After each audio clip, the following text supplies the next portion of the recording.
Assalamualaikum warahmatullahi wabarakatuh. Salam rahayu, salam sejahtera buat semuanya pun dimana Anda berada. Semoga diberikan rezeki mengalir deras tanpa batas. Kali ini Wong Luyur Channel 99 mau bercerita tentang kisah si Pangeran Ande Lumut. Dan sebelum itu jangan lupa subscribe, like-nya. Dengan dukungan itu semoga channel ini agar selalu berkembang dengan baik dan tidak akan ketinggalan notif-notif berikutnya. Oke, kita lanjut langsung saja bercerita tentang kisah cerita Ande Lumut. Ande Lumut adalah cerita rakyat yang berasal dari Jawa. Cerita ini dikenal dalam berbagai versi yang banyak dikenal dan tradisional adalah yang mengingatkan dengan bersatunya kembali kerajaan Jenggala dan Kediri. Cerita ini mengisahkan tentang Pangeran Kusumayuda, dianggap sebagai personifikasi Kemasyawara Raja Kediri yang bertemu dengan Kleting Kuning, bahasa Jawa Kleting Kuning, si bungsu dari 4 bersaudara, anak seorang janda yang tinggal di salah satu desa bawahan ayah Pangeran Kusumayuda. Memerintah Kleting Kuning sebenarnya adalah anak angkat, yaitu putri dari kerajaan Jenggala yang kelak dikenal sebagai Dewi Candrakirana. Diam-diam mereka saling mengingat dalam hati Pangeran Kusumayuda. Tahu gadis seharum bunga mawar itu adalah calon permaisuri kerajaan Banyu Arum yang paling sempurna. Sayang mereka tak pernah bertemu lagi. Beberapa tahun kemudian seorang pemuda tampan bernama Ande Lumut mengumumkan bahwa dia sedang mencari istri, tak seperti gadis-gadis desa lain, termasuk juga saudara-saudara Kleting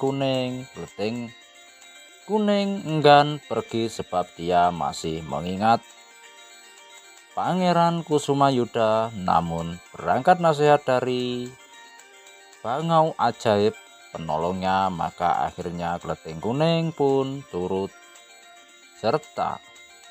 Dalam perjalanannya ternyata mereka harus menyeberang sungai yang lebar. Pada saat itu muncullah penjaga sungai berwujud yuyu raksasa bernama Yuyu Kangkang. Yuyu Kangkang menawarkan jasa untuk menyeberangkan mereka dengan catatan diberi imbalan. Bersedia dicium olehnya setelah diseberangkan. Karena terburu-buru, semua gadis desa-desa yang lain segera saja menyetujuinya dengan pemikiran bahwa sang pangeran tidak akan mengetahuinya. Hanya si bungsu Kleting Kuning yang menolak untuk dicium Yuyu Kangkang. Ketika Yuyu Kangkang bermaksud memangsanya, Kleting Kuning melawannya dengan senjata yang dititipkan oleh ibunya. Karena hanya si bungsu yang tidak dicium Yuyu Kangkang. Jadilah Ande Lumut memilih si bungsu sebagai pendampingnya. Barulah saat itu Kleting Kuning menyadari bahwa pemuda Ande-Ande Lumut adalah Pangeran Kusumayuda, pemuda idamannya. Kisah Ande-Ande Lumut banyak didokumentasikan, meskipun kisah ini sebelumnya diwariskan secara lisan. Diduga kisah ini berasal dari era Majapahit. Berbagai buku cerita untuk anak memuat banyak versi kisah ini. Demikian pula di majalah-majalah kisah ini ditulis ulang. Rekaman dalam bentuk kaset juga pernah dibuat oleh Sanggar Prativi. Oke, itulah singkat cerita dari kisah Ande-Ande Lumut. Semoga bermanfaat dan bersejarah bagi saudara-saudaraku semua. Dan semoga bisa menghibur saudara-saudara semua. Terima kasih telah mendengarkan cerita Ande-Ande Lumut ini. Dan salam rahayu, salam budaya, salam lestari. Akhir kata dari Wong Luyur Channel 99. Assalamualaikum warahmatullahi wabarakatuh.